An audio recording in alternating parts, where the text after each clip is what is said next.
Oklahoma City Thunder lose to the Dallas Mavericks? Let's talk about it. Before we get to the Oklahoma City Thunder, though, I'd just like to congratulate the Dallas Mavericks on winning this series in 6. Luka Magic again, another 29-point triple-double. Kyrie Irving, after a slow start with those 4 points, comes through with 22. Daniel Gafford was huge in this one. Derrick Jones Jr., a 22-point game from him. If he gives you that production every night, I don't see this team losing to anybody. PJ Washington coming through with those clutch free throws at the end, and he was just hitting big shots going down the stretch. But man, the Oklahoma City Thunder, I really feel like they missed the opportunity on this one. Lou Dort started out great. He had 9 early points going into this one. Isaiah Joe was hitting open shots. Chet Holmgren, he was rim running. I think that one thing he needs to work on in general is just his outside shooting, because he was efficient from inside the 3-point line, but he was 1 for 7. I feel like on the Oklahoma City Thunder, there's a lot of the shooting is limited on this team, and I think that they needed his 3-point specialties in this one, and he did not come through in that aspect. Jalen Williams comes through with a 22-point game. He was pretty solid throughout this one, playing great defense, especially in that first half.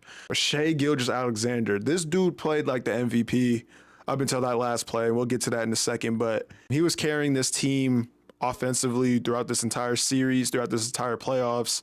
And we've seen the lack of help that he had tonight. Some other guys had good numbers, but I think that one thing that was really noticeable for me when I was watching this game is the amount of scoring droughts that there were. Get up 11, and then they're down 3, and then they get back up 11, and then all of a sudden they're down 2 now.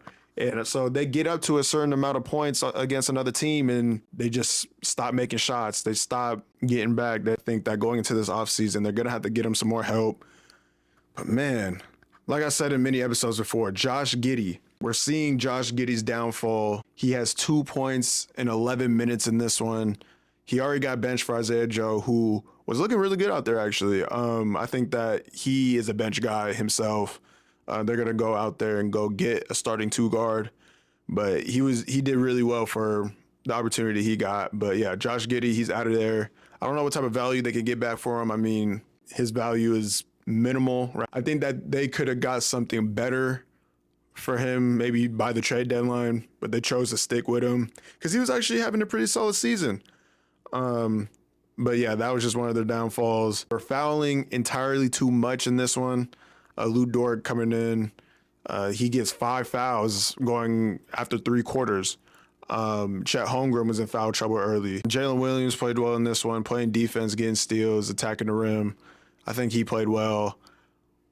But yeah, I think the biggest downfall really is just the scoring droughts, and then they need to be on the offense and defensive glass. PJ Washington, Gafford, entire Dallas Mavericks team just crashes the boards, and that was really a difference in this one. Shai Gilgeous-Alexander, I don't think I've ever seen him miss this many free throws, especially because people like to call him the free throw merchant. I know he tries to foul bait a lot. I think that's kind of ironic that his season ends on a foul bait. PJ Washington wasn't trying to make that shot. I think he legitimately was trying to get fouled there, and he fell for the bait. But yeah, that's just something that can't happen. As for the Dallas Mavericks moving forward, they're looking like championship contenders. I think that they're ready to take that next step. I think it's going to be a real dogfight going against either the Minnesota Timberwolves or the Denver Nuggets. It's really just going to come down to Kyrie Irving. I think he's the X factor in this one. I don't think he can afford to have those type of halves, type of quarters where he's not scoring. He needs to be aggressive throughout the entire game.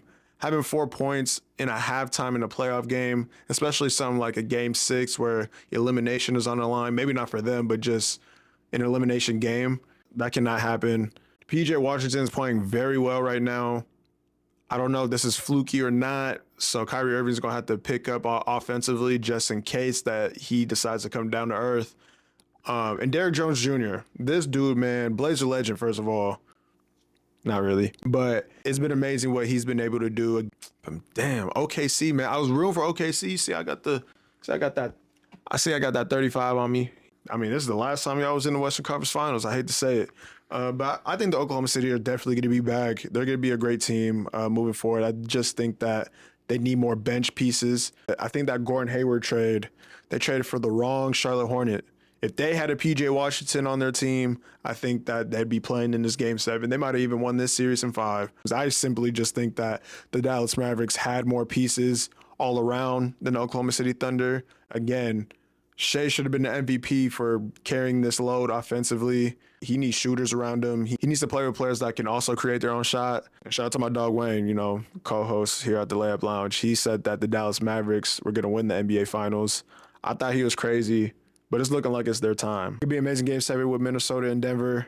I got Denver in this one. When that Game 7 is over, I'll be sitting right here talking with you guys with it. So make sure you like and subscribe, and we're out of here.